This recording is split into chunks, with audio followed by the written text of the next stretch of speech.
30 seconds to What do you air. think about flowers for the show notes page? These are for the guests. Hey, I'm gonna need some more books for these mics. Anyone have the promo for the show notes? Is this?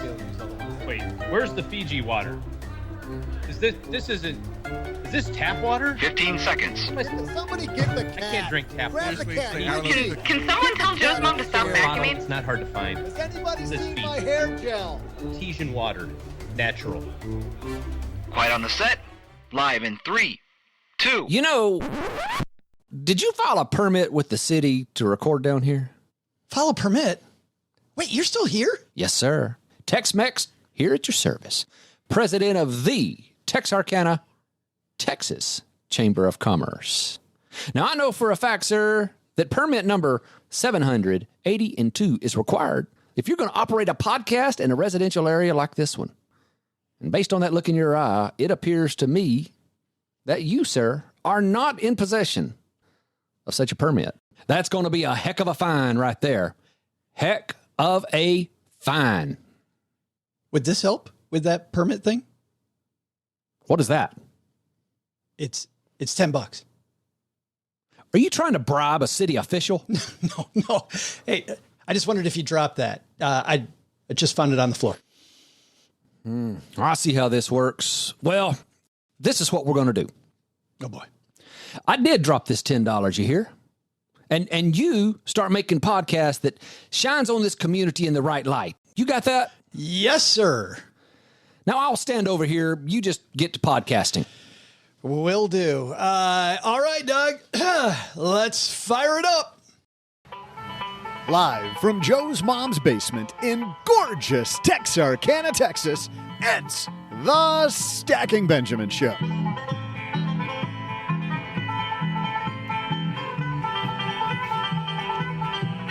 I'm Joe's mom's neighbor, Doug, and like so many people in 2020, last year I packed up the El Camino and headed back to small town living. Have you also contemplated a big move? On today's show, we'll debate pros and cons of looking for a new opportunity. Say hello to a woman who recently moved herself from the Afford Anything podcast, Paula Pant. And he's a moving veteran. In fact, years ago, he moved deep under the streets of L.A. to his secret bunker from lenpenzo.com. It's Larry, the cable guy. Nah, he's busy on an install. It's just Len Penzo. And last but not least, he knows all about moving from Michigan to Texas to hang out in the basement. It's OG. And during our Friday FinTech segment, we'll learn about a company that's bringing alternative investments to the masses. Michael Weisz from Yieldstreet is here to tell us all about it. Later, we'll magnify a lucky listener's money. In fact, double, because Kevin has 2 questions for us. Hey, Joe, is he allowed to do that? Well, I guess we'll let it slide because we are in the wild, wild west of Texas after all. And we'll put a nice little bow on this show when I ask you my Texarkana pride-filled trivia question. And now, here comes a guy who's hoping the residents of Texarkana won't run him out of town again. It's Joe Saul-Sehy.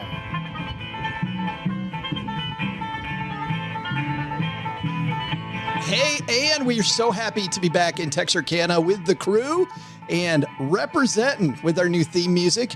I am Joe Saul-Sehy, Average Joe Money on Twitter. And across the card table from me, a guy who's also very happy to be in the big city on the border. It's Mr. OG. And for the first time in my podcasting life, I have nothing to say. You can't. I have no idea what to say with the whole. There's new rules we've got to follow. He's standing right over there. Say something. It's a beautiful town. It's a great day. It's great. It's wonderful. It smells nice. It doesn't at all smell like the other side of Texarkana, which is much worse. The grass is greener. It's very clear that this is the better side of Texarkana. It is. I don't know that that's going to win the day, but somebody we're going to call in to help us win the day who recently moved to an undisclosed location from the Afford Anything podcast. Paula Pant's here. For all you know, I could be in Texarkana right now. And I've got to say, when it comes to Texarkana, the attractions that you have, the Cupcake Museum, the Marble Museum, the Sunsets Museum, the Museum of Museums. I've never seen any of those things, Paula. They all exist in my head. Oh, that's right. Oh, they're all here. Yes. Chamber of Commerce guy's nodding. He's like, yes, just run with it. Exactly. It's part of the glory of Texarkana. You have so much that you can imagine, empty space and ample parking to do it all. Wow. That's an 11. That is amazing. And a guy who's at least 11 feet underground, Mr. Len Penzo's here. I was about ready to grab a ticket to Texarkana when you said Cupcake Museum, Paula, but then you just spoiled it for me. It's the Cupcake Museum of the Mind. Ah, well, very good. You know, it's a good day for me today because I got today in the mail, I got my coupon for my free Ortega taco shells. We had dinner a while back, and we opened up our Ortega shells, and they were all crushed. So I actually wrote to the company. You know, it ever says on the back of the box, it says, you got any comments on our product? Email us. So I emailed them, and I told them I think it was 7 out of the 12 shells were crushed. And I told them, I was very disappointed.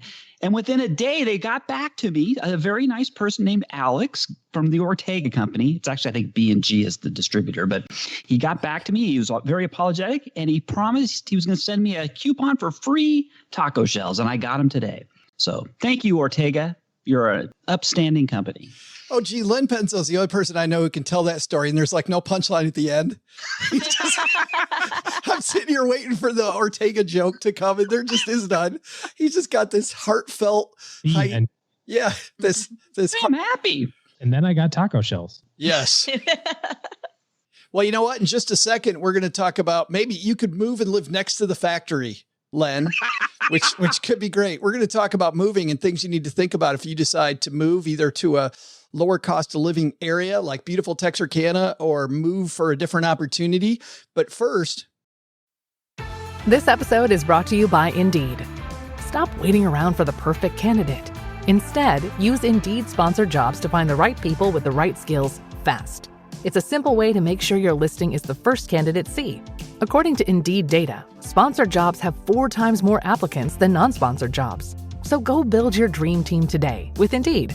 Get a $75 sponsored job credit at Indeed.com/podcast. Terms and conditions apply.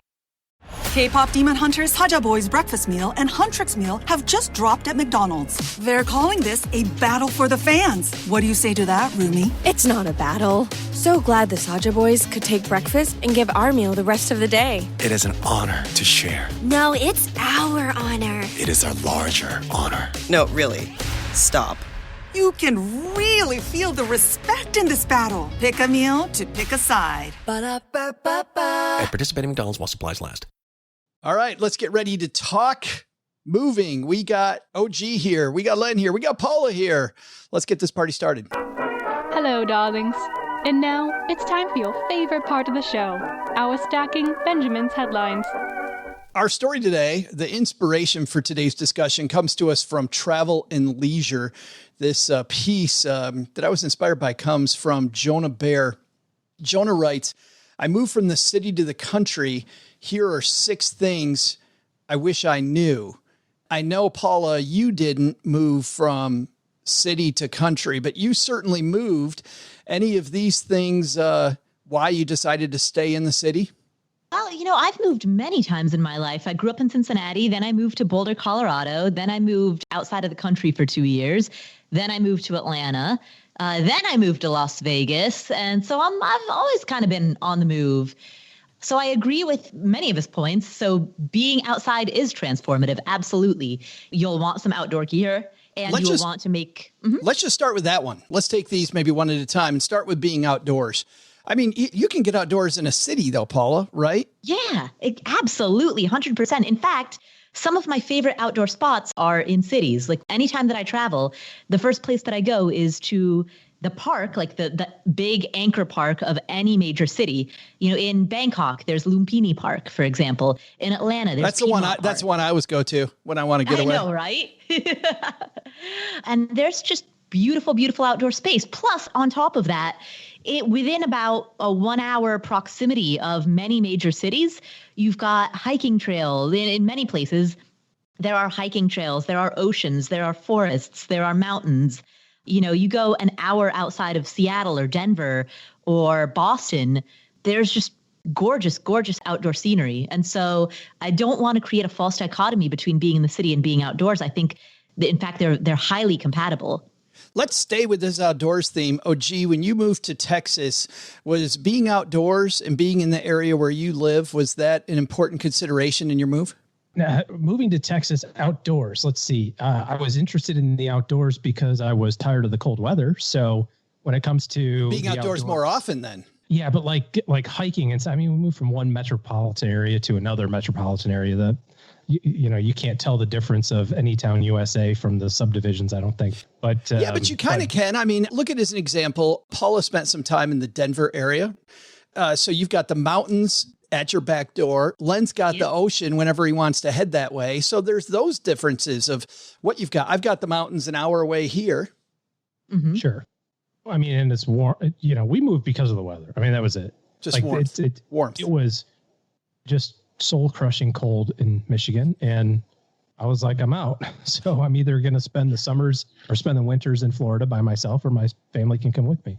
So we decided to move to Texas because my wife had a job that she could transfer to there. So that made the transition a lot easier.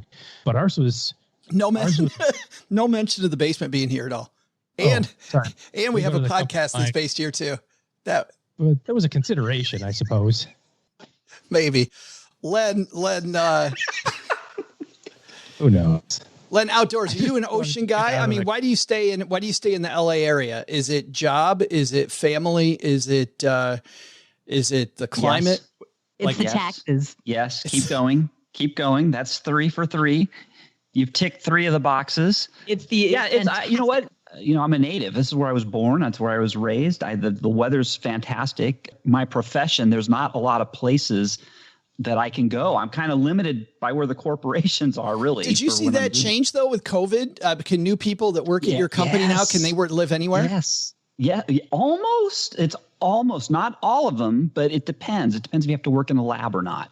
So, but yes, many, many people can pretty much work from home. Yes, that has changed. Yeah. You could move to Texarkana, Len. I could move. I could almost move to Texarkana. Yes, that is absolutely correct. But yeah, that's why I'm here. I'm not. But I will say this: the gentleman who wrote this said he moved to the Berkshires, right? The Berkshires. Yeah. I had I never even heard of that before. So then I got on the map to see where the Berkshires were, and guess what? I had been to the Berkshires many times. I've been there for work. Pittsfield, Massachusetts area. Yes, I've been. And Pittsfield's kind of a town that's kind of seen better days, but it's beautiful around. It is just absolutely gorgeous. And so now I learned something that I've been there many times, and I've never knew it was called the Berkshires. All of our Pittsfield fans, send your hate mail to Len at lenpenzo.com. I didn't say it. Len said it. The Berkshires it's beautiful around there. It's just there's a lot of businesses that had closed around Pittsfield. It is, but Paula, is the outdoors a big reason why you moved someplace? I mean, I think it's one of many reasons, but again, I think that you can access the outdoors from anywhere. I think the bigger question is, what type of outdoors do you want? That's exactly what I mean. Is there a specific type of outdoors that you're looking for, and that's why you'd move to a place? For me personally? Yes. Yes, absolutely. So I personally don't care that much about the ocean. I've never lived near an ocean. I've never, there are the people who say, oh, I've only ever lived on a coastline. And I very much did the opposite. I was born in Nepal, which is a landlocked country. Grew up in Ohio, also landlocked. By the way, Nepal might have a mountain or two. Exactly. So Ohio has Lake Erie. I grew up at the Ohio-Indiana-Kentucky border. Yes, I know. Yeah, Otuckiana. So yeah, I grew up in Ohio, which was landlocked. I went to college in Colorado, landlocked.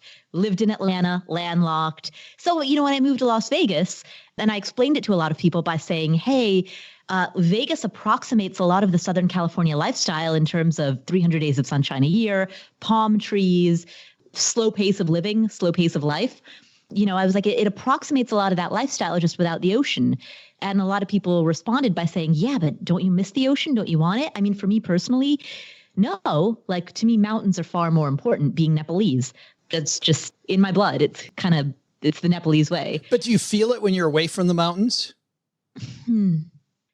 I do not feel it when I'm away from the mountains, but I will say that I've heard that city skylines are essentially man-made mountains.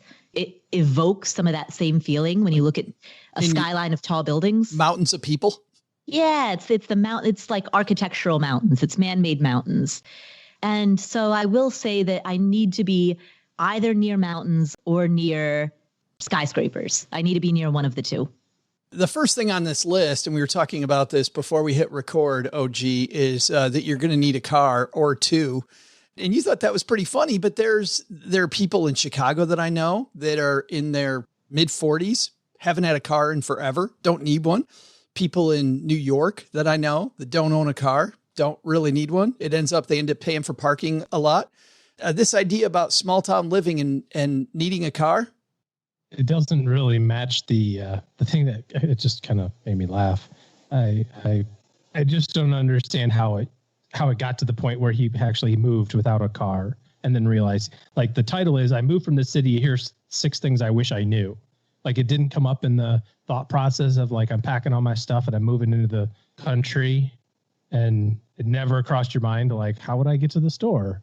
Like, until you were there, like, dang it, I wish I knew I needed a car. Ugh. Not a big planner. I'm going to write an article about this. Number 1, I wish I knew I needed a car. I wish I knew I was going to have to drive places. At Travel and Leisure goes, Travel and Leisure goes, Bill, that's the type of hard-hitting journalist that we need around here.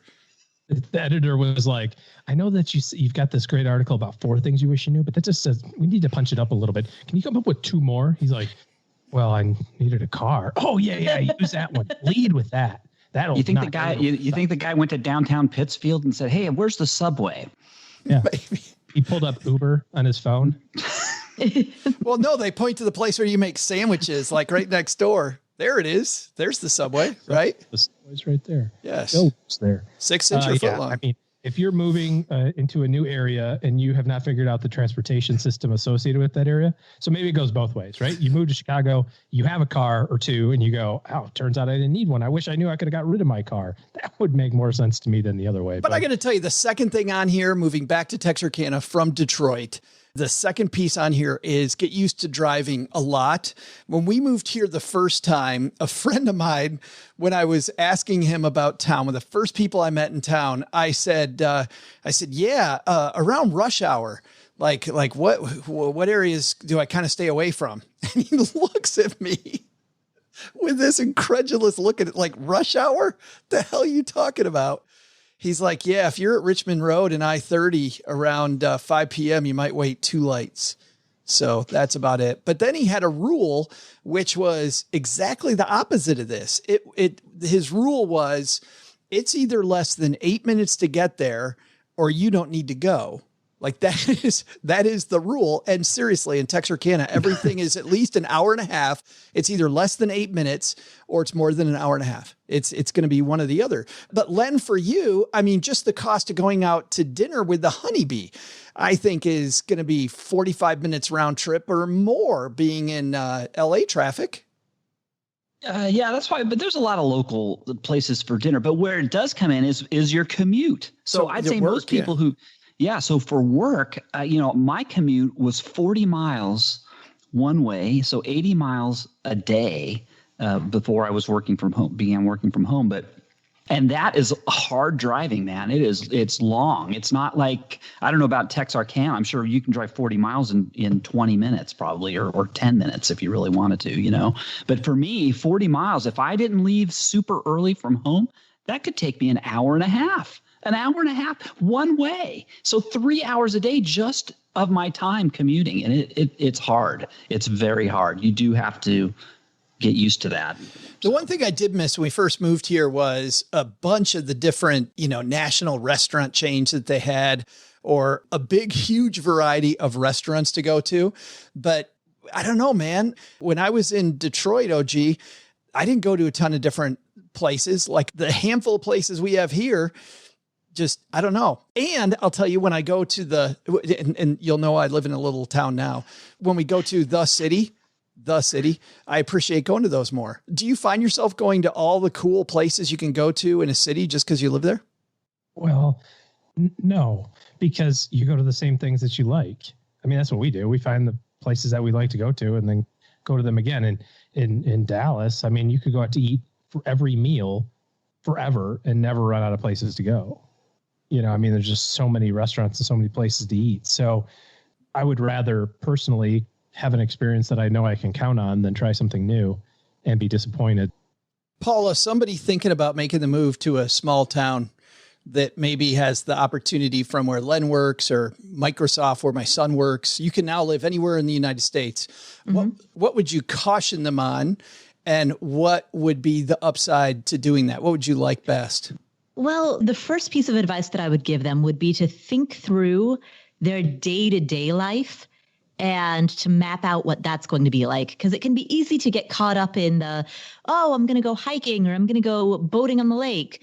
But I mean, how often are you going to do that? Like when it comes to your day-to-day, your at least your Monday through Friday, what's your routine? Is it going to be wake up, take the kids to daycare, come back home or come back to your home office, work for a handful of hours, maybe do a grocery run in the middle of the day, go to a gym to like go, run on the treadmill for 45 minutes, come back home and prepare dinner? What is that actually going to be like? And how will your new location facilitate or put obstacles into that lifestyle? Because if it's the case that you live a far commute from the nearest gym and the nearest grocery store, that's going to have a much bigger impact in your actual daily life experience than that hike or that boat ride that you can occasionally take. So that's the first thing that I would tell them to do.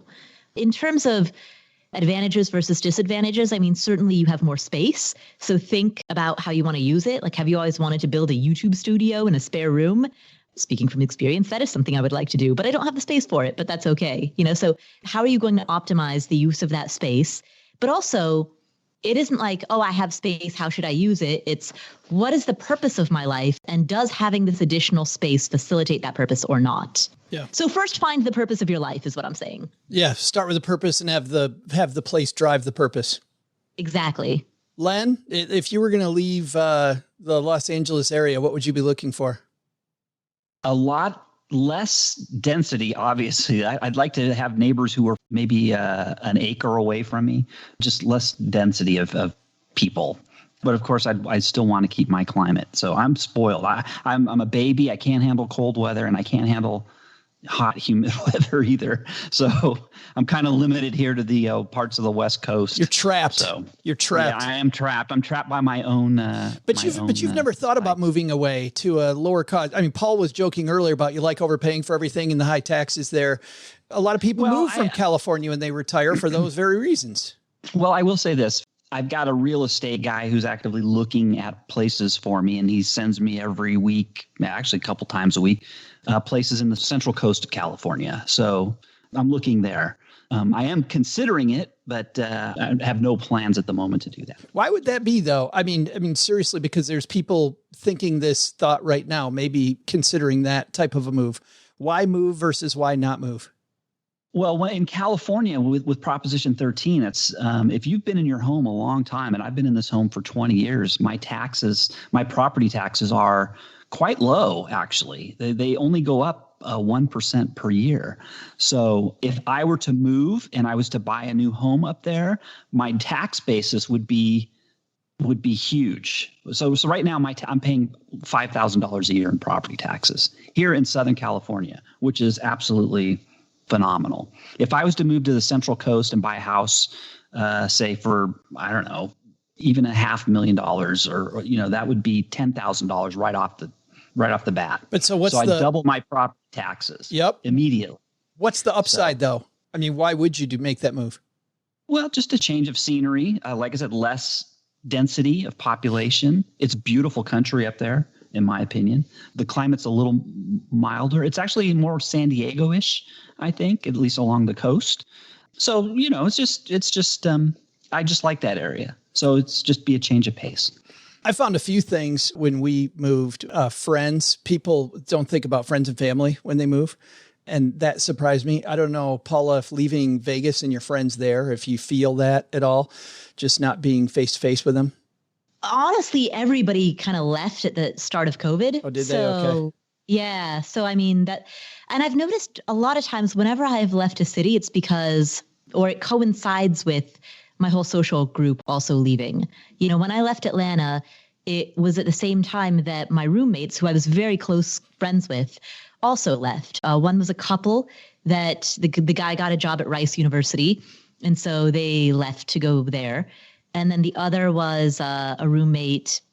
He was Pakistani and his visa didn't get renewed, so he had to move back to Pakistan. So my closest friends / roommates all left. So that seemed like a good time to leave Atlanta. And the same thing with Vegas. I mean, COVID hit, everybody scattered to the winds. And so then why stick around?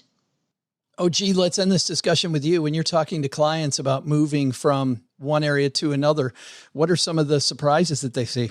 Well, I think firstly, it's important to recognize that one of the nice things about our country, and I know this is different in different places, but you can make a list of all the stuff that's really important to you and probably find 10 of the 20 things on the list. You know, you can have weather be one of them. You can have cost of living be one of them. You can have access to water or lower housing costs or whatever you want it to be. So there's a lot of different things that you can put on your list, and you might be able to get some of them or many of them. But it's important, I think, to be kind of honest. I like what Paula said about thinking about like what your day-to-day is going to look like. A lot of times we go to different places, we go there on vacation. And it's not how real life works. You know, when you go to Breckenridge, you're like, this place is amazing. I can ski every day. They have like hot and toddies for me when I'm done. My boots get dried out. It's wonderful. But like if you move to Breckenridge, you have to do work. You have to have a job and go get food and that sort of stuff. So I think you have to experiment with what the regular day-to-day is going to look like. Managing your money has typically been complicated, time-consuming, and just another reason to bite your nails. But for 500,000 investors who have accounts with M1 Finance, investing is smarter, more automated, and easier than ever. Do yourself a favor this year and check out M1. This finance super app's designed to be personalized for your needs, and their automation tools make it simpler to reach your financial goals. With M1, you can invest how you want with access to fractional shares and unmatched automation for free.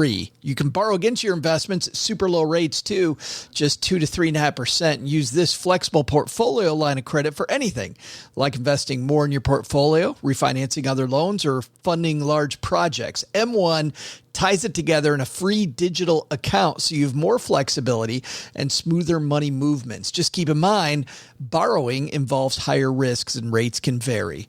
Visit M1 Finance, that's M1 finance.com/SB to sign up, and you'll get $30 to invest because you're a stacker. Again, that's visit M1finance.com/SB to sign up. You get $30 to invest. Terms and conditions apply.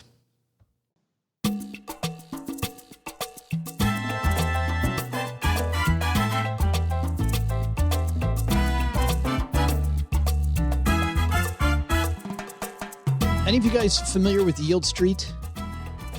Yes, no? Nope. No. Yieldstreet's been around for a while, which is why I asked that question. They are a company that helps people invest in alternative asset classes, usually that historically have been open to just people that can, you know, throw $1 million or $2 million at something like Mr. Penzo can. But for the rest of us, maybe not. So for people looking for less correlation, rounding out their portfolio with some other things besides the usual stocks, bonds, real estate, Michael Weisz coming down the basement to tell us a little bit about Yieldstreet.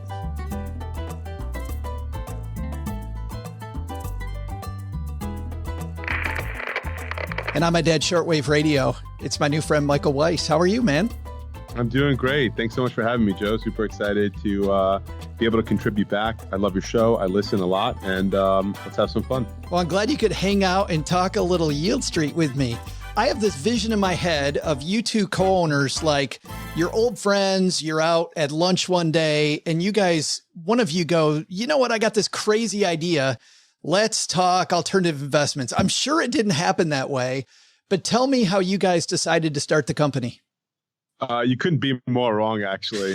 So I'm sort of the cliche Jewish kid, grew up on Long Island, and Melinda is an Indian immigrant who came to the U.S. as a student looking to grow and to be part of America and to have a better financial future. So that's definitely not how it started. So my background is really all about private credit. And I built a reputation in the specialty finance market and alternative investments. And as my business grew and I got more experience on the capital raising side and experience with investors and retail and high net worth investors looking to participate, what I realized was that the system was fundamentally broken, right? We were spending way too much time with institutions trying to raise capital. And we had all this retail money trying to come in, but we couldn't service that money. We couldn't administrate it. It was just too much flow, inefficient, too many dinners and lunches, et cetera. And at the time, you saw like Prosper and Lending Club and other platforms really start to leverage technology. And I'm like going out and talking to my friends who are doctors and lawyers and dentists, and I'm telling them about the deals I'm doing. And I'm like, guys, you're welcome to invest. And they're like, great, how much do I need? And I'm like, $250,000's fine. And I was in my own bubble. They look at me and they're like, dude, I'm literally out of dental school like next week. And so I asked them, okay, well, what are you investing in? And their opportunity set was terrible, right? And the return profile was non-existent. And so I got really passionate about wanting to solve this issue. There's a personal story in there as well, where different people that I was very close to had experienced the classic story of saving, as much money as they could. They put it in your typical wirehouses and Charles Schwab's of the world, et cetera. And 2008 hits, they see their market portfolio tank, 40, 50%. They get super nervous, as, many people who aren't professional investors would. They pull out and you can never really recover, right? And I wanted to see diversification in my portfolio. In part, that's what led me to alts.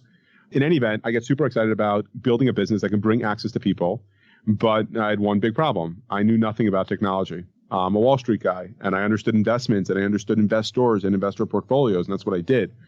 And so I got really passionate about it. I do talk to a friend who's also an investor, and I'm like, hey, like this idea is amazing. It's transformative. It's going to change the entire paradigm of how people interact with their financial services. Like, you got to go do it. And he turns around and laughs and says, no, you got to do it. And I got the perfect guy for you.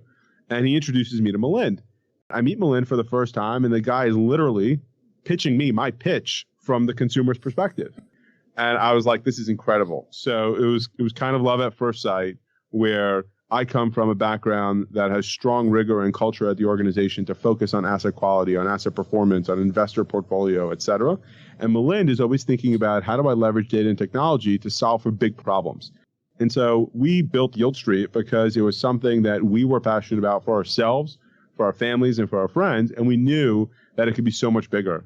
That's how we got started.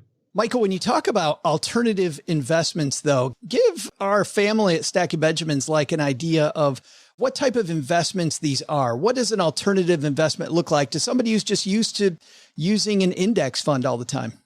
So, Joe, I love that question because I've always felt that the term alt is kind of like a catch-all phrase outside of public equities and bonds. So it's good to be able to be a little bit more specific about it. So to date at Yieldstreet, we've stood up a number of specific asset classes that we help people invest in. And so when you think about it and you think about Yieldstreet's products, you're looking at art finance. So we bought a company called Athena Art Finance from Carlyle. It's funding blue chip art as debt. And then you're looking at legal finance. So we fund law firms and commercial cases. We interviewed, by the way, the Arthena people. Awesome. How'd your audience like it? Oh, they're fantastic. I mean, I love that whole idea, right? And art is such an opaque thing, as you know. And when a company like Arthena could make it much less opaque and also be diversified in an area that so many people are passionate about, I thought it was pretty neat. Yeah. And I love the idea that if you want to be able to participate in the art market and be able to invest in it, you don't have to take equity risk, but you can take debt-like risk at 50% of the value. And so your basis is pretty interesting and well protected. So I like that business a lot. In addition to that, we have marine. So if you think about it, over 90% of goods that you interact with a day, whether it's clothing or food, your cars, et cetera, they all come to you via ships. And so that's a great asset class that we're pretty big in. You have real estate. We focus in real estate on commercial bridge loans as well as single family rental strategies. But our goal there is to partner with larger existing lenders, and we co-invest on those transactions here at Yieldstreet, and then we make it available for other people to participate, as well as consumer finance and commercial finance strategies. So if you're thinking about supply chain finance, inventory finance, receivable finance, things like that, that's what you can access here on Yieldstreet today. So what is the mission then, Michael? How do you make all these things that historically, as you said earlier, hey, give me $250,000 and I can get into them. How do you guys then make that available for the average person? Sure. So I think that simply put, right, we want to enable millions of people to generate income and put them on a path towards financial independence. The reason that Melinda and I and the broader team at large are excited about it is because the fact of the matter is that access to and distribution of these investments have been fundamentally broken, which we believe is a cause that leads to an income and opportunity gap. And just like you mentioned a minute ago, and I was saying before, hey, $250,000 or more, people throw out those numbers as if that's normal for the average person, and it's not. And we have to find a way to help people get the same opportunity that the wealthiest and largest institutions are getting. The way we can do it is through technology today. I don't think this opportunity could have existed 10 years ago, right? If an institution's doing a $100 million deal, how can they practically, efficiently, with a good user experience, fractionalize that opportunity for a few $1,000s? I don't think that would have been possible or existed in the past. But with technology and with the updated regulations, Yieldstreet and other companies like us are able to offer you the chance to participate in these institutional quality products. I want to dive into exactly how that works in just a second, but there might be somebody listening, Michael, who goes, well, what am I getting that I don't get with the S&P 500? Like you talk about institutions, but my uncle Bill is not an institution and he's got the S&P 500. Is it better diversification and then maybe rounding out the portfolio better? Is it a bump up in return? Tell me how this fits. So I think there's a broader backdrop here that we should address, right? Which is, and you sort of just touched on it here. We believe that what the opportunity set currently available to retail is broken. And the way I think about it is pretty simple. You have the 60-40 model, which we think is dead. And I'm happy to explain why. And then think about like the private placement model. The image that I get here is like a boiler room. You have a bunch of brokers calling you, or you meet some guy in a golf club or a synagogue or a restaurant or a friend of a friend, and they're hustling you into a deal. There isn't a tremendous amount of transparency. You don't really understand what the deal is. They give you a 200-page PPM.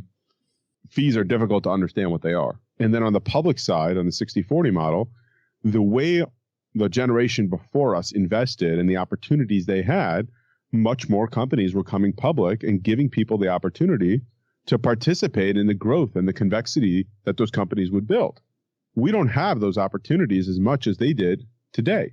And so we need to be asking ourselves, does that really still make sense to be the right approach for investing?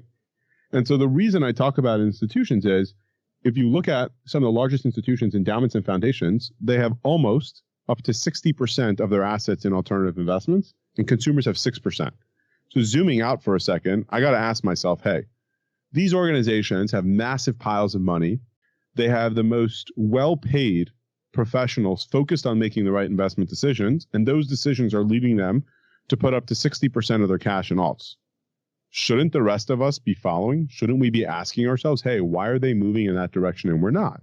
And I think people are asking themselves, and I think that people are much more in tune with their finances today and want to learn more. This show is a perfect example, but they have a lack of access. They can't get into those.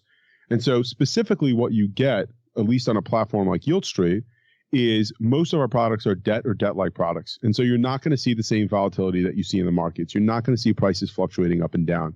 You're generally going to see interest rates or consistent returns. So if you're going to get paid X% a year, you'll get that monthly or quarterly. So you're generating passive income with lower correlation and lower volatility. That helps you plan better, and it creates real moments of joy for you. That's the answer for me, by the way, Michael, I think, is the lower correlation, lower volatility piece. Because from where I sit, when I was a financial planner, people thought a lot about return, the average person out there, but they didn't think a lot about standard deviation, or to put it in even more layman's terms, the amount of bounce you'll have in your portfolio because of the fact that everything's kind of vanilla, right? Everything's moving the same way. I think the other side is I completely agree with that. And I think portfolio diversification and correlation are big components of a healthy portfolio. I think the boring conversation, which we don't have to have, but the valuable one, is like the power of compounding over time. Yeah. And so if you can identify investment opportunities that are structured as debt or otherwise to give you consistency in that passive income, that's going to be really, really powerful for you. But the other side that, my partner Malin loves to talk about is he always says that your experience with money is you get your one direct deposit, from your salary every 2 weeks or so, and then everything else is money out, right? Your bills, your vacations, your groceries, whatever it is. Even in your trading accounts, you're seeing the fluctuations, but you don't have that moment of joy. With Yieldstreet opportunities, you're getting that distribution, whether it's monthly or quarterly or weekly, whatever the case is. And it creates these real moments of joy where our investors actually love to invest, and they love to come back, and they love to look at new opportunities, and they feel good about making those decisions and understanding what they're invested in and becoming more and more active in their portfolio. That's interesting. Like proof positive leads you to do more things. It's like a basic teaching concept. I want to dive into the product though, Michael. So if I go to yieldstreet.com, let's just start there. What do I see and what do I get? What happens?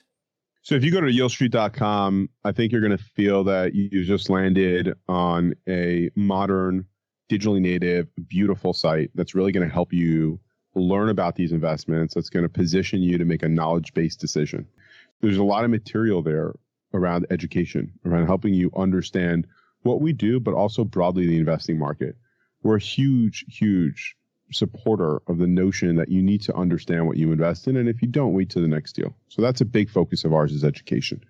The second is you're going to be able to see the different types of investment opportunities that we currently have available, but also the ones that we've done in the past. And it'll give you a flavor of what our performance has been, what types of investments, how long they've been, what those return profiles are. You'll be able to learn about the asset class heads, so the people behind and the teams behind, whether it be real estate or private business credit or art, etc.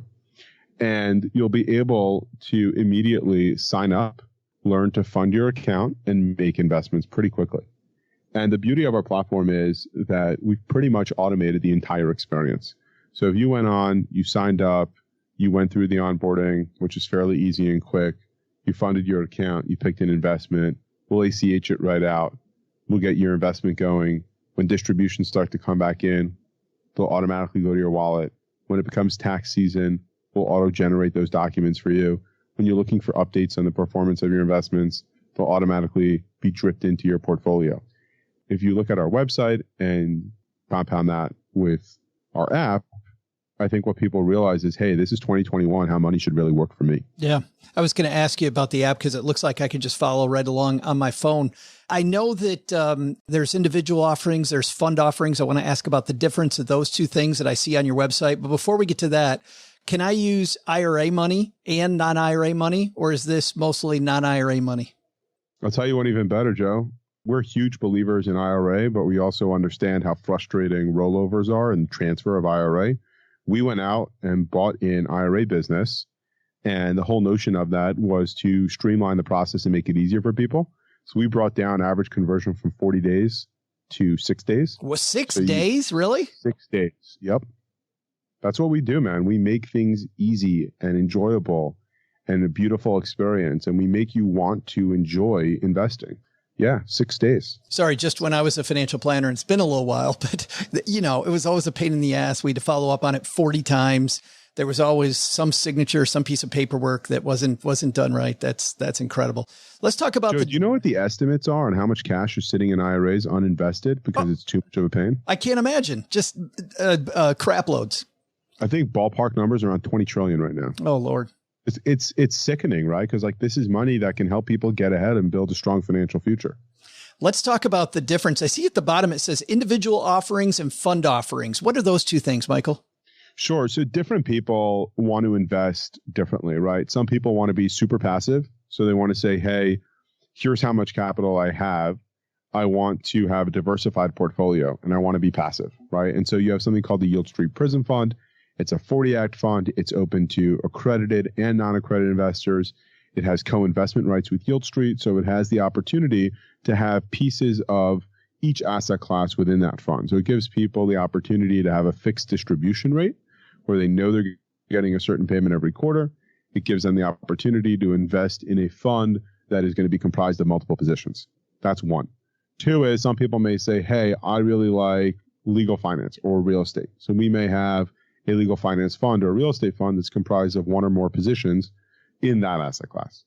And then the last is individual investment opportunities. Joe might say, I have X dollars to work with. I'm going to build a portfolio over the next few weeks or few months or few years by taking and picking the deals that I want to be in.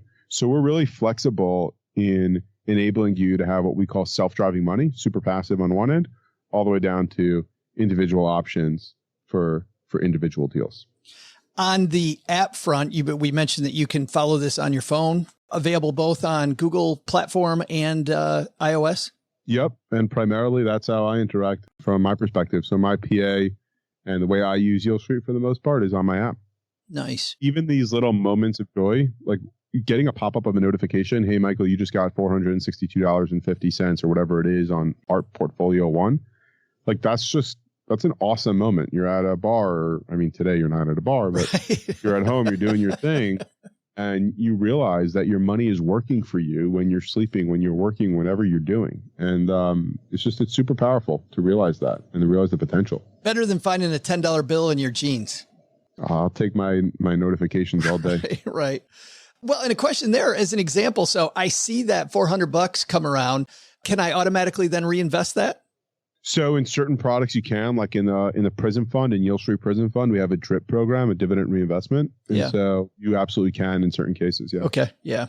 The next question I have, Michael, because you've listened to the show and then that you're one of two people that listen to this. Nobody listens to our show. So this is definitely a safe place. It's just you and me, pal. Anything you guys are working on that you would tell nobody else that you can tell the two of us that, are just sitting here casually talking about Yieldstreet? Well, if everybody promises not to say anything, then maybe I could tell you something. Oh, deal. All right, I'll give you one. Giving you a sort of a view into how I think about things here at Yieldstreet. My role in part is the chief investment officer. And so I'm constantly thinking about what is the right way to construct a portfolio? What are the right investment opportunities to bring forth to retail?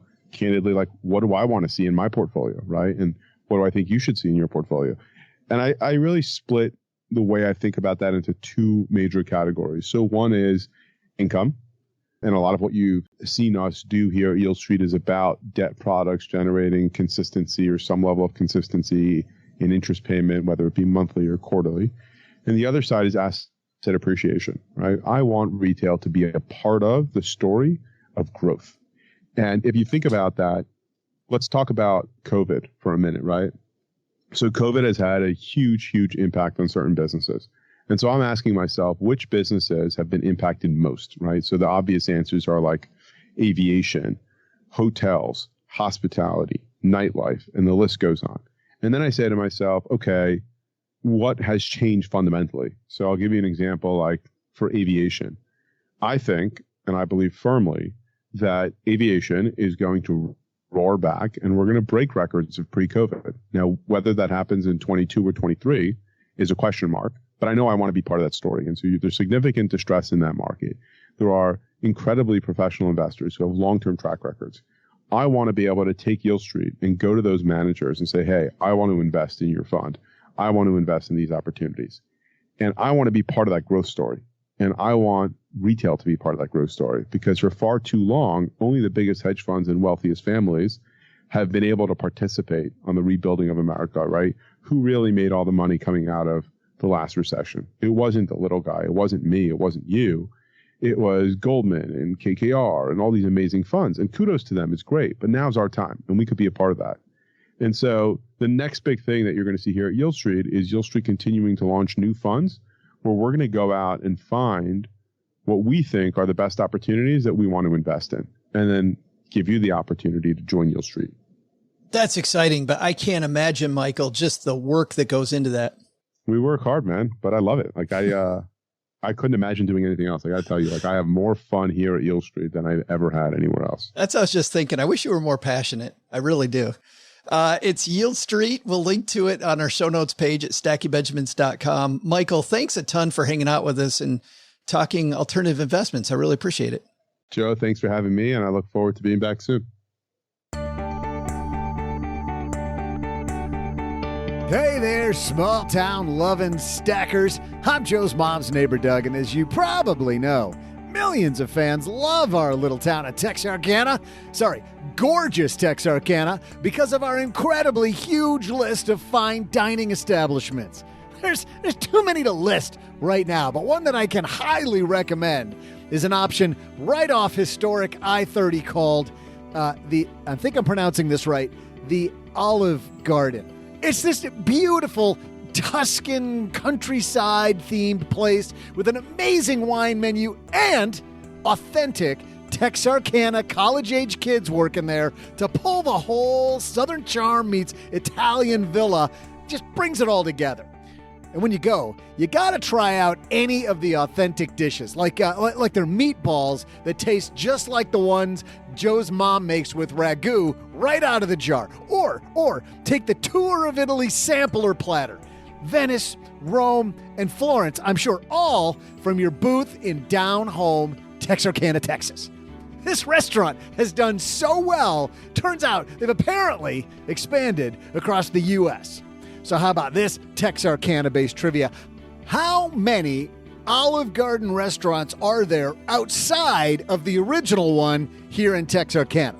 I'll be back with your answer faster than you can order from Uber Eats. Something else you can do here in Texarkana. I'm telling you, we got it all. It is a hoppin' establishment right off historic I-30. We, for those of you who are new to this show, are doing a year-long trivia competition between our three contestants here. And man, we got a barn burner. It is Mr. Penzo with 2. A couple weeks ago, OG pulled into a tie with 2. And then last week, Paula Pant, early in the year, ties it up. Not sure what that's all about, but we got a 3-way tie. So a little bit of extra pressure here. But we will go in order of who got there first to last, which means that Paula's going to go last. OG is going to go in the middle. Mr. Penzo. Again, setting the bar. The Italian guy. Holy smokes. I mean, the Olive Garden, we're talking about your home base here.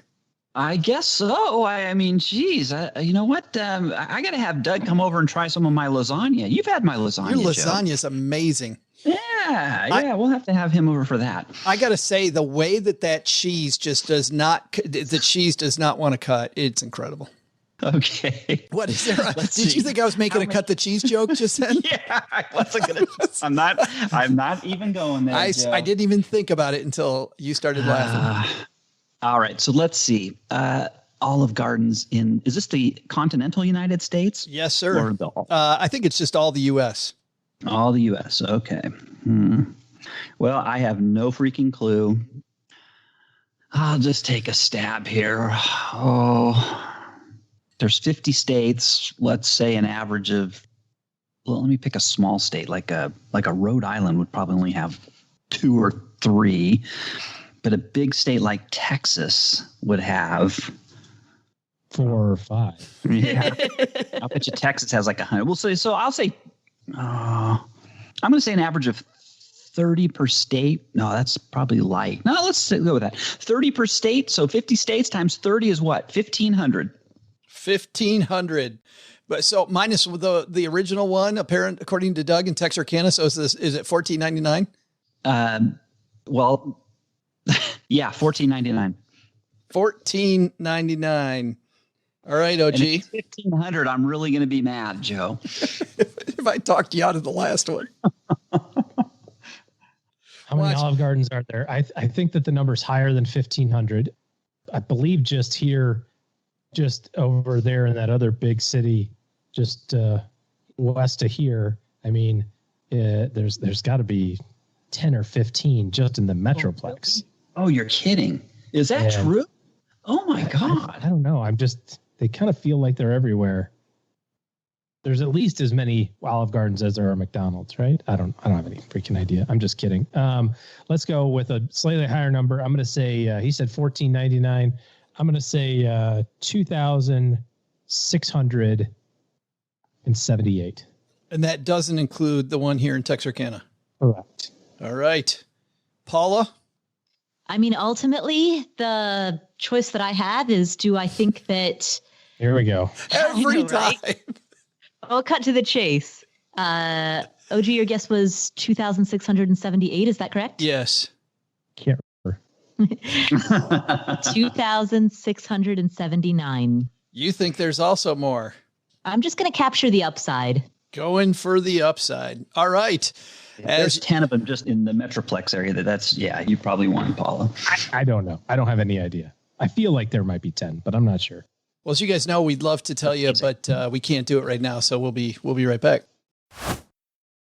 Well, there's nothing that relieves stress more when you have had a long day, you are completely fried, and you're thinking to yourself, maybe I'll just go out to dinner. But then you think about all those calories, all that money out of your wallet, and then you realize that you can eat healthy because you found Factor. Factor is ready in 2 minutes.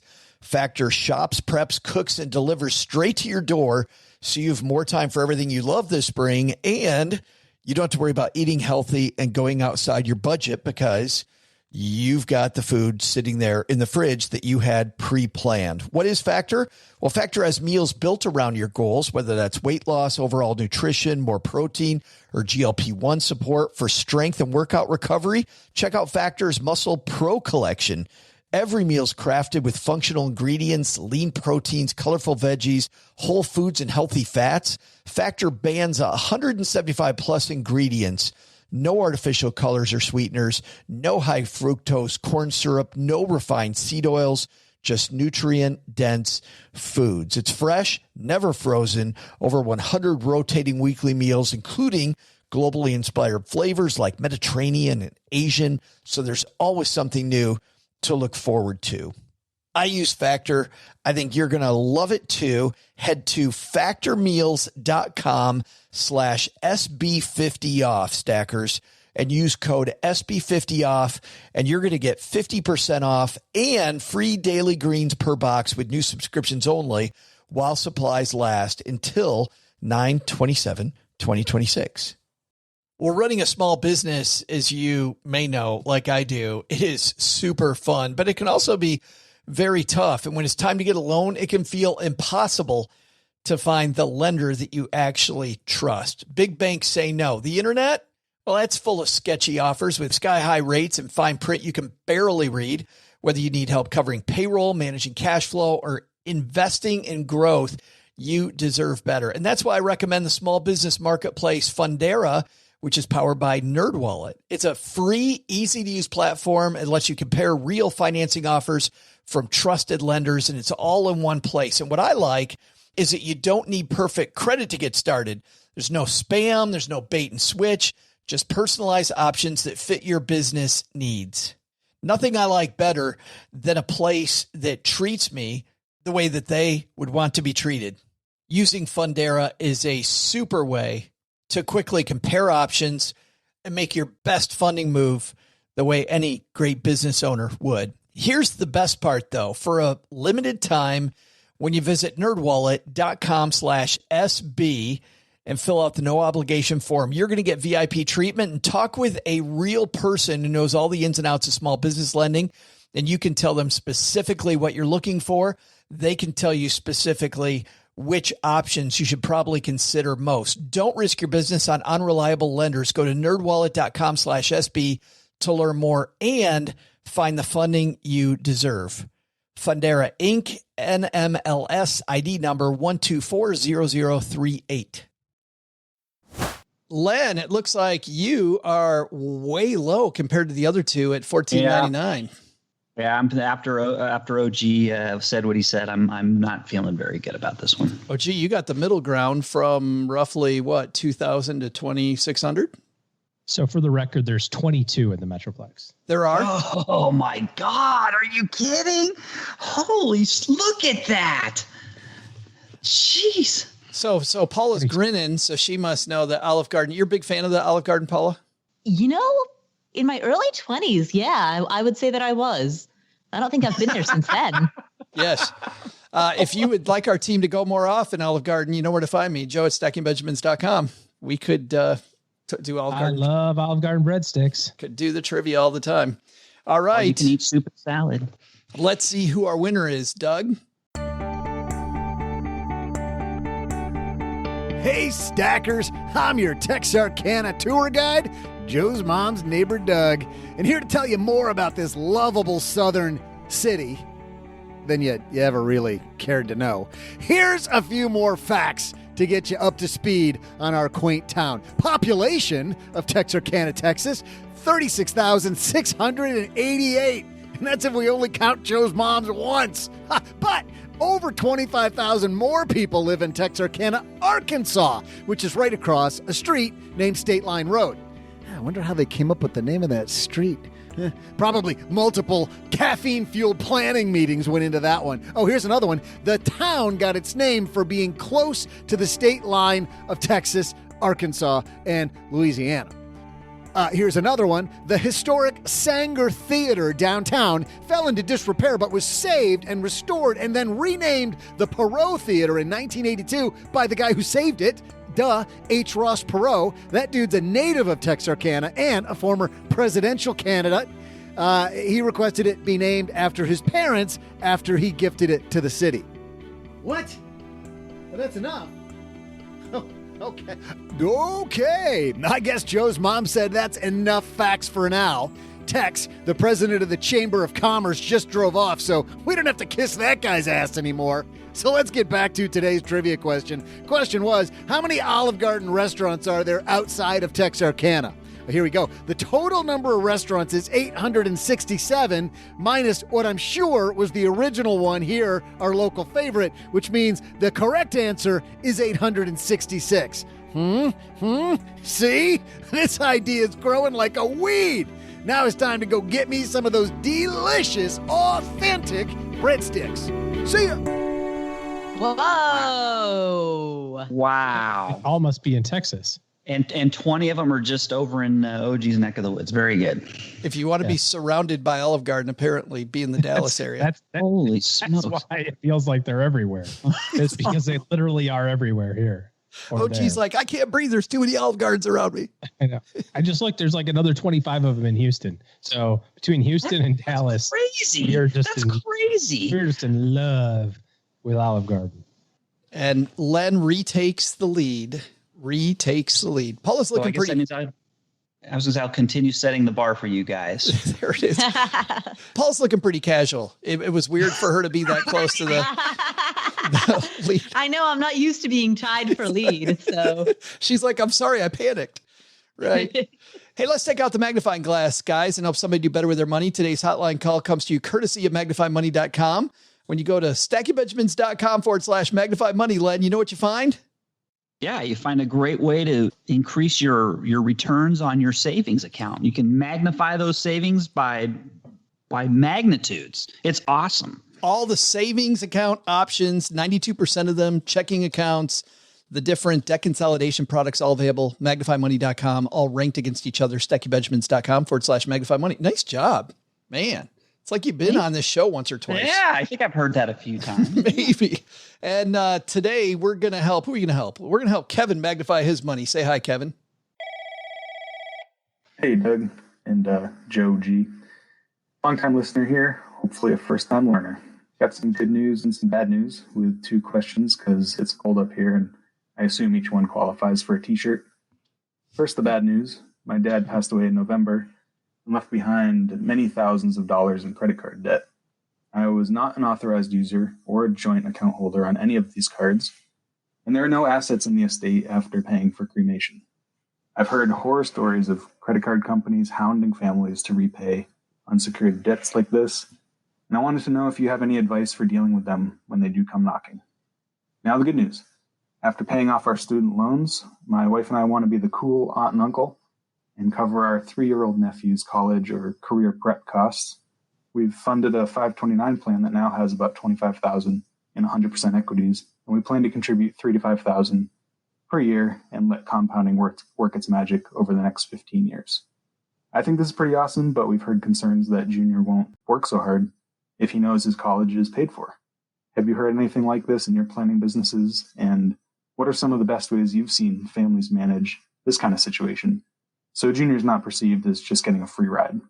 Tell Gertrude I'll take a large for inside the jacket and an XL for the outside. Long sleeve if you got him. Thanks. It's the special order for Kevin. Kevin, I'm sorry to hear about your dad, and thanks for the question. And let's just get rid of the credit card debt one right away. And you guys should all weigh in, I think, on the one about making sure the kids don't become people not striving. But OG, what do you do? The credit card debt, is Kevin at all on the hook for that? Well, most decidedly no, of course not. I wouldn't do anything. I mean, it's not, there's nothing to do. If you happen to answer the phone when they call, if you had your dad's phone number somehow forwarded to your phone number, then you could explain it to them and just say, hey, this is what's going on. But you don't owe Visa or Discover or American Express any sort of conversation, nor do you have to do anything with it. If you felt like being proactive, I suppose you could contact them individually and say, hey, this, I saw a bill come through and let you know what's going on. But that would be about the level of my benevolence with American Express or Visa in terms of communicating with them personally. Let's go on to the second half of this then. I love this idea, Kevin, of being a cool aunt and uncle, putting money into kids' college funds. I don't know where Kevin was when my kids went through school, but whatever. Like your favorite podcaster, you could have done that for us. Got to just be the aunt and uncle. Let's start, Len, with you. First of all, you heard stories about kids that knew they had a bunch of money and so they didn't do anything, or anything more than what you hear. I mean, I think we all hear this on the news, right? We hear it kind of colloquially, but do you know any stories personally about that? No, nothing personally, but I would never tell my kids, about, what they're going to get down the road for anything like that, any kind of, even if it's, inheritance or if it's college, for a 529 that you're saving for them. I wouldn't even mention that kind of stuff because it can be a disincentive. I mean, that's just human nature for a lot of people. If you're going to get something basically for nothing, you might not work as hard. So, or you might just get a lackadaisical in your attitude. So I would never even bring that up. Maybe to the parents, make sure you tell the parents that you're going to give that, you're going to make those contributions to swear them to secrecy so they don't let the kids know.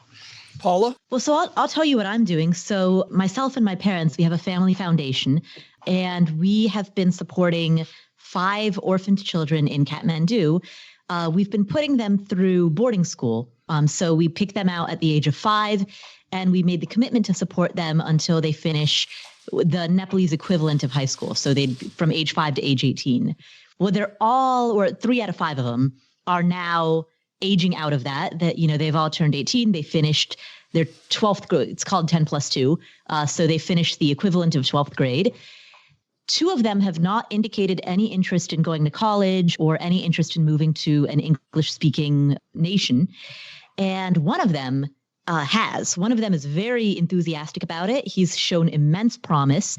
He has, in fact, my dad just texted me a copy of his report card, like a screenshot of his report card. I mean, this guy, he's taking chemistry, physics, math. He's taking all the hard courses, and it's straight A's all across, A+ in his labs. Wow. He's just a very, very impressive kid. He did get a B+ in one of his classes, and my dad did that, like, that thing of literally calling him and being like, what's with the B+? Really? Dad, really? Wow. So what we have told him, our approach to this has been essentially a conditional promise. We've said, your job is to get straight A's. And if you can do that, then our job is to pay for you to go to school. And so, well, in our case, we require him to major in a STEM field, which he wants to do anyway. We're like, we're not going to pay for you to go be, an English major. No offense to English majors. I was a liberal arts major, but, if you want to go to college and major in a STEM field, and if you maintain straight A's, we will cover that. But if your grades drop, then we're out. So, and I mean, this kid he's an orphan. Both of his parents died when he was under the age of 5. He, at 18 now, he's aged out of the orphanage system. So he really has, he knows that this is his shot, and he's all in. So we've just made it clear to him, like, as long as you maintain straight A's. It has to be straight A's, not B's. Yeah. We have seen him have a history of having straight A's up through this point. So we know that he can do it. And we're totally good with applying that pressure. You know, he knows that this is his chance. And that if is that in college, Paula? Is that in college? Yeah. Well, so right now he's just finished his 10+2, which is the equivalent of 12th grade. So yeah, so throughout high school, he has maintained straight A's. Yeah, but I mean, you're keeping the straight A stipulation through college is what I'm hearing. We are. I mean, and there's a difference between, like, you know, will we actually enforce it? A lot of that is going to be subjective, and it's going to be based on the amount of effort that we think that he's putting in. But I'm sure he'll be okay, but I'll just give you my recommendation, just mine, and you can take it for what it's worth. There's enough stress already if he's going to say go for an engineering degree or any STEM computer degree. Science. Yeah. So I mean, that'll just be one more thing he's going to have to worry about, the straight A's. I mean, there's no shame in a B in a STEM field. So that's just my 2 cents. Because I can tell you what, I certainly would have been disqualified from your offer my first quarter. Well, and I'm also thinking about one of the classes I learned the most from in college. It was now I was an English major, so this is a whole different thing, but this was an incredible class with a great professor. And I remember opening up my report card back when you got the report card in the mail and just wanting to go partying because I got a C+. Right. I was and there were other courses where I got mostly A's, and this particular professor graded so difficult, but I learned more from him than anybody else. I mean, do you think he gamed the system to keep up with A's? Well, here's the deal. If he's going to have a shot at a really good future, he's going to have to come to an English-speaking country for grad school. Yeah. Either U.S., Canada, England, Australia, New Zealand. He's going to have to move to one of those 5. For him to get into grad school, he's going to need a solid GPA because there are so many Nepalese students competing for that. Right. So what we're really trying to impress upon him is the only way that your best shot of getting a work visa in an English-speaking nation is to come here on a student visa. Your best shot of coming here on a student visa is by getting admitted to a good grad school. And your best shot at getting admitted to a good grad school is getting as close to a 4.0 as you can through college. And unfortunately, when you are an orphan in Kathmandu, Nepal, you don't have the luxury of having a U.S. citizenship. Right, yeah. So that you can, like, learn for the sake of learning. That's something that is sort of a rich people luxury.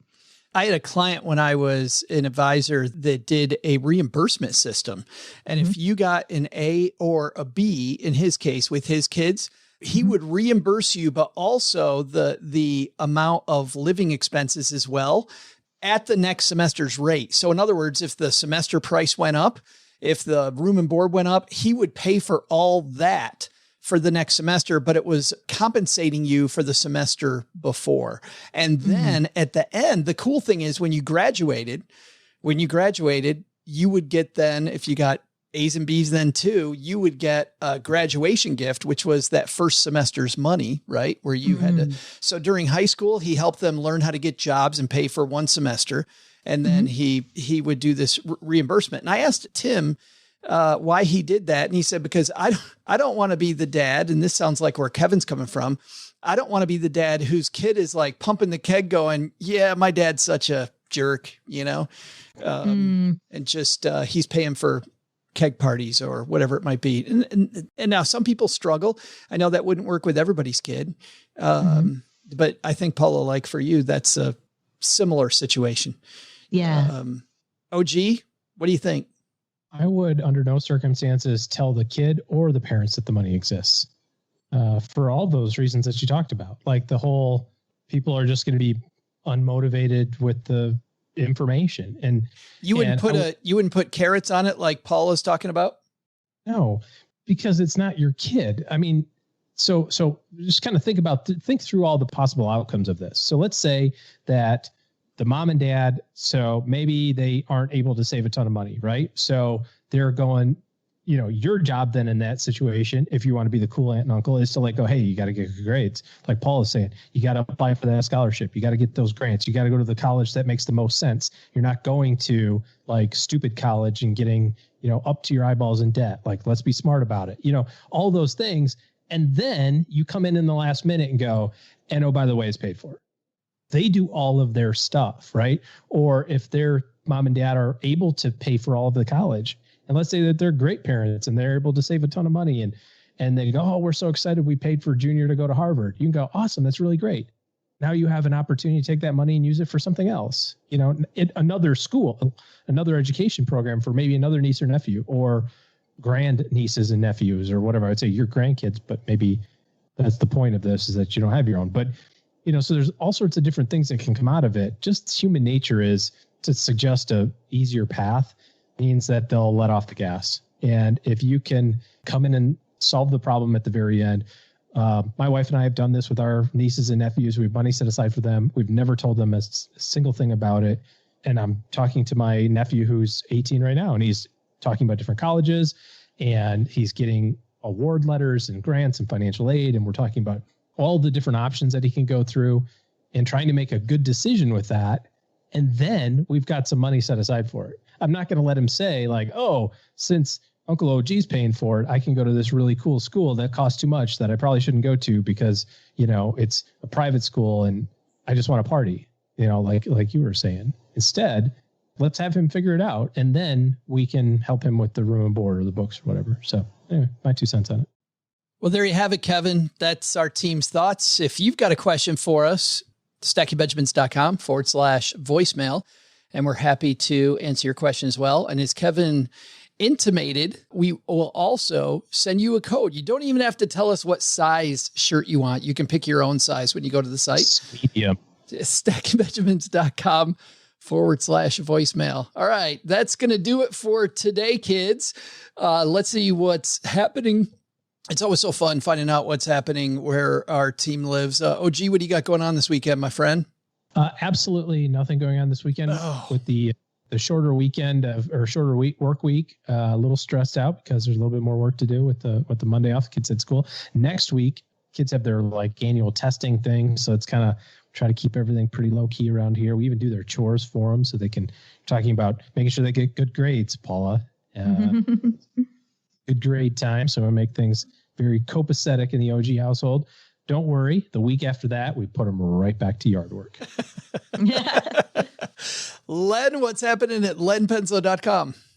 We've got, of course, our usual Saturday doom and gloom report. You can come on by for that and see just how bad terrible, it is, how bad it is, and why Len lives in a bunker. But at lenpenzo.com, also, I did a little self-reflection. Everybody always can. If I asked you what's the best things you ever bought in your life, I'm sure everybody can come up with a few things right off the top. But how many things of the worst things that you ever bought? So I went through and I picked my top 10 in my long life items that were just the worst things I've ever bought in my life. So yes, it's hard-hitting journalism, personal finance at lenpenzo.com. Stop on by. I think there's a podcast episode there too, though, Len. I think we've all done that before, right? Have you ever either left an event or bought something and a week later went, yeah, that totally wasn't worth it? Yeah. Well, I came up with 10 of them and they're doozies. That's great stuff. Paula, last but not least, what's going on at the Afford Anything podcast? On the Afford Anything podcast, there is this wacky dude by the name of Joe Saul-Sehy. Shut the front door. It's true. It's totally true. And he joins me on every other episode-ish to answer questions. And so if you want to hear the brainiac side of Joe, the side of Joe that knows something about finances, you can find that Joe on the Afford Anything podcast. Which that's Paula getting back at me for what I said about her on her show.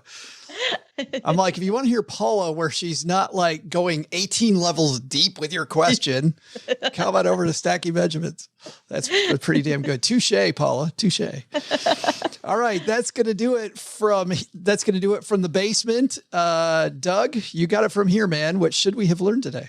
So what should we have learned today? First, take a lesson from our roundtable. Just because you move from a big city to a small town, that doesn't mean your cost of living will go way down. There are unique costs associated with each place you choose to live. Second, take a lesson from our Friday FinTech.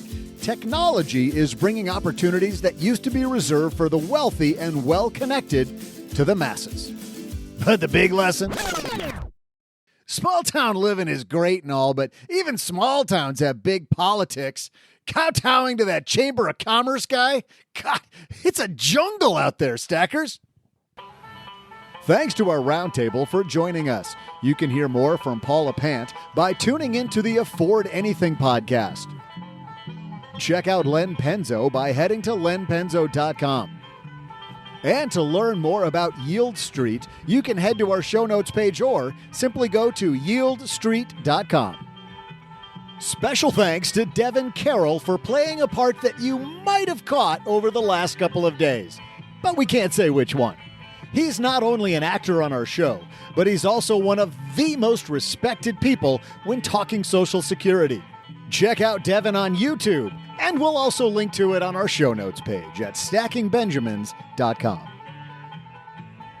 This show is created by Joe Saul-Sehy, produced by Karen Rapine, and engineered by the amazing Steve Stewart. Online, visit us on Twitter at SBenjaminsCast or on our Facebook page. I'm Joe's mom's neighbor, Doug, and I do not like computer jokes, not one bit. SB Podcasts may receive payment on the show from sponsors and guests in the form of books, giveaway items, discounts, or other remunerations. That's a big word. There's no way you take advice from these dorks, but like Joe's mom always says, don't take advice from people you don't know. This show is for entertainment purposes only, and before making any financial decisions, consult with a real financial advisor.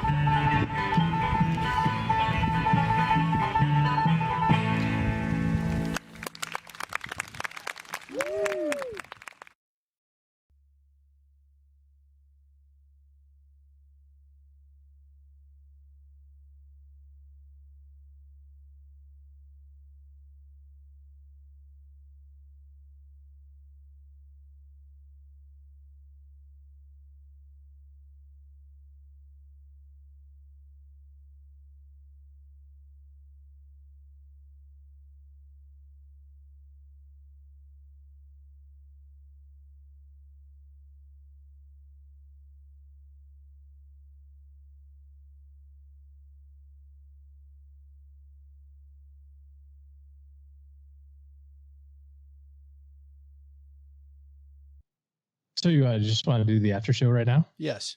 We'll do the after show before the show? Yes. It'll be like before show, but we'll put it after. The pre after show. We're talking about the football game, the big game that was a couple of Sundays ago. The one Paula can't quit talking about, that one. She was on Twitter. I saw her. Yeah. All up in the tweets on the foosball game. Totally. I was, we were having a Super Bowl party, or as we like to call them, a super spreader event. And all with people that have already had COVID. So we felt pretty you had to, different than people that have had like their vaccine. You had to prove that you've already been there, done that. I know. We all took our positive tests and we were like, okay. But I made an executive decision about 6:30 midway through the first quarter. I texted up my team and I said, effective immediately, Super Bowl Monday is a floating holiday. I'll see you guys on Tuesday. So that was kind of fun. But my brother is a degenerate gambler, Steak brother. And he may or may not hear this, but he is a degenerate gambler for sure. And he texted me before the game, and in the state where he lives, they can do online gambling on your phone, which seems to me to be about the worst thing imaginable for people like him. Or me, frankly. Yes. But I was going to say for most people. Oh, I can get it on my phone. I can lose all my money quickly. Deal. So check this out. He texts me, he goes, hey, I'm going to do this parlay. A four-bet parlay. The odds were 5,701 to 1. Here were the four things. You had to make the decision before the game. Number 1, Gronk is going to score a touchdown. I felt that felt like a pretty decent. That's check. That's a check. Yeah, He did that. I felt like I would check that. Yeah, sure. That's check, and he did. And because this is a parlay, right? So you got to get all these. And Antonio Brown would score a touchdown. He did. I know. In retrospect, Len, you got to go back in time, buddy. This one's easy to do. Well, I'm just helping everybody keep track in case they didn't remember. Indeed. Okay, right. So we've got two checks. So two AB. checks. So you got to have Gronk and AB. So now you get right. If it's a close score, if it's a low scoring game, who knows, right? Number 3, Gronk's got to go for over 30 yards receiving. Okay. I don't know about that. Did he? Oh yeah, he did easily. Okay. And number 4, Leonard Fournette has to score a touchdown. So all of those 4 things have to happen. You put $500 in, the payout was $25,500. Mm-hmm. So I text my brother, "You'll never do it because you're a giant explicative." And then a minute later I said, "But actually, if you do, I'm in for half." $250. $250. Hey, so you do it. So we went back and forth, text. I get, by the way, just as a stop on the story for a second, I go near like a nickel slot machine. I start shaking. I'm like, that's good money. I could waste on something else. Yeah. So immediately we're sitting down watching the ball game. Gronk scores a touchdown like first series. You go, well, you got one of those parlays. Check. Or maybe the second series. Like they punned maybe the first one. But anyways, you go, okay. And then he starts getting more passes and more passes and more head. You're like, well, he's at the 30-yard mark. That was easy. Second check. Then late in the first half, they get that questionable pass interference call in the end zone. He runs a slant route. Antonio Brown scores a touchdown. Check. So now you're thinking, ooh, wonder if this is actually going to pay off. Yeah, but Leonard Fournette, he's kind of a third down back. If he's going to score a touchdown, it's going to be on like a 3rd and goal from the half. We've already seen them earlier in the game go for it on goal to go. They didn't make it. Somebody got stuffed. Yeah. And then midway through the 3rd quarter, he takes a handoff that's, to the right side of the line and goes just a stretch 28-yard run to the end zone, untouched. Touchdown Leonard Fournette. I text my brother. I go, dude, we won $25,000. He goes, oh yeah, I forgot to tell you, DraftKings was down. I wasn't able to make the bet. Oh my God, dude. And you know what? I was sitting in the 4th quarter of that game. I needed 6 points from the Chiefs and a missed conversion in the 4th quarter there, which was possible because I figured if they did, because it was garbage time, I figured they'd go for the 2 point. This was for $2,000. And they didn't work out. But anyways, wow, yours is even worse. Oh, man, that's horrible, sucks, dude. Sports betting for the win. And I know we're gonna get it. Joe's gonna get an email. If you would have put that $250 into CSAX and extrapolated that at your marginal tax rate for the next 37 years. Oh well. I gave my son the chance. I said, "Hey, what do you think about this?" My son was the wise one. My son goes, "Dad, no way. Like there's a reason that you'd make so much money for that. I don't have that kind of money to lose." I go, "Son, you're so responsible." I told my other son, he goes, "Yeah, dude, let's do it." I'm like, well, you're 12. You can't bet online yet. No, wow. No. You got to wait till you're 14, your mom says. Exactly. Cool. All of that is exactly how that went down. Oh my God. So that's how my game went. God. I'd have been pissed. I'd have been so freaking pissed. I gave my brother shit every minute for the next. I haven't stopped. I'm like, how did you not call me? He's like, dude, why didn't you? I was like, it's not legal in Texas. I'm glad I didn't put any money down because I thought Kansas City was going to kick their ass. I really did. I'm just shocked. Nope, dude. Don't argue with TB. Do you know there's a better odds for Tom Brady to win a Super Bowl than for Steph Curry to make a 3-pointer? Oh, my goodness. Really? Wow. Tom Brady has more yards and touchdowns in Super Bowls than the normal quarterbacks do in a regular season. Yeah. He has more Super Bowl rings than any franchise in NFL history. Yes, that's impressive. All right, let's do podcast. You ready to go? Are we done? Let's do it. All right. It's like, talk money now because